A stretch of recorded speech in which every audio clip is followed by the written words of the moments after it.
Социјалните мрежи како средства за виртуелна комуникација, поврзување со луѓе од други места, споделување видеа и фотографии од секојдневниот живот на корисниците, имаат своји предности, но често се место каде што демнеат многу опасности. Со објавувањето на лични информации, достапни за голем број на луѓе, интернетот отвори простор за онлайн врсничко насилство. Сајбербулингот се манифестира со онлайн закани вознемирување, лажно представување, споделување фотографии, видеа или разговори без дозвола. Најчеста мета на сајбер насилници се адолесцентите, велат психолозите.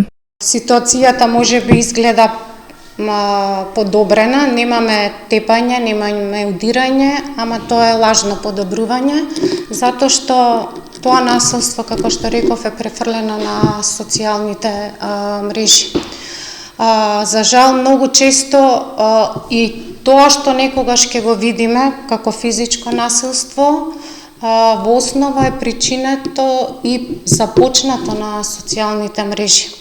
Значи, децата се навредуваат, децата испраќаат непристојни фотографии со цел да го нарушат угледот кон поединецот кој е жртва во случајот, лажни информации шират со цел да ги повредат другите, споделуваат различни фотографии каде што повторно целта е да се нанесе повреда на одредена лице, односно одредено дете.